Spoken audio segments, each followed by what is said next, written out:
அனைவருக்கும் அன்பான வணக்கங்கள். இது ஆதித்தமிழச்சி யூடியூப் சேனல். நான் உங்கள் ஆதித்தமிழச்சி.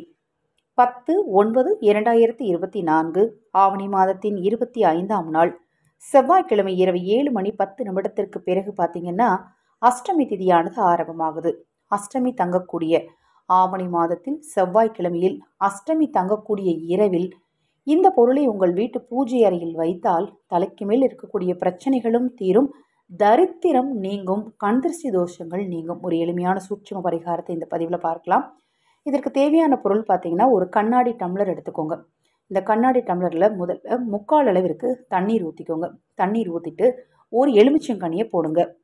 அதன் பிறகு சிறிதளவு கல்லுப்பு போட்டு பூஜை அறையில் உங்களது குலதெய்வ படத்திற்கு பின்னாடி வைக்கணும். முன்னாடி வைக்க வேண்டாம், பின்னாடி வைக்கணும். நாங்கள் வீட்டில் குலதெய்வம் படமாக வச்சு வழிபாடு செய்கிறதில்ல அப்படிங்கிறவங்க உங்கள் வீட்டில் இஷ்ட தெய்வம் இருக்கும் இல்லையா, அந்த இஷ்ட தெய்வத்தோட படத்துக்கு பின்னாடி வைங்க.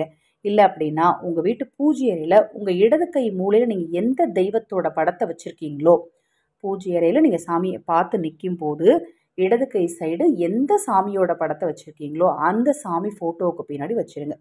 மறுநாள் காலை எழுந்ததும் பார்த்தீங்கன்னா உப்பெல்லாம் கரைஞ்சிருக்கும். அந்த தண்ணீரை கால்படாத இடத்துல அப்புறப்படுத்திட்டு அந்த எலுமிச்சங்கனி எடுத்து அந்த எலுமிச்சங்கனியை 4ஆக அறுத்து உள்ளுக்குள்ளே 3 மிளகுகளை போட்டு நீங்கள் எதையுமே சுத்த வேண்டாம், கொண்டுட்டு போய் கால்படாத இடத்துல முச்சந்தியில் அல்லது கால்படாத இடத்துல அப்புறப்படுத்திடலாம்.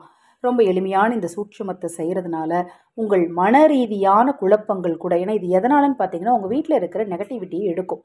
அதனால் உங்கள் மன ரீதியாக இருக்கக்கூடிய குழப்பங்களை கூட நிச்சயமாக தீர்க்குங்க. இந்த பதிவில் ஏதாவது சந்தேகம் இருந்தாலும் உங்கள் தனிப்பட்ட பிரச்சனைகளுக்கு பரிகாரம் செய்து கொள்ள விரும்பினாலும் 9344692042 இந்த வாட்ஸ்அப் எண்ணுக்கு தொடர்பு கொள்ளுங்க.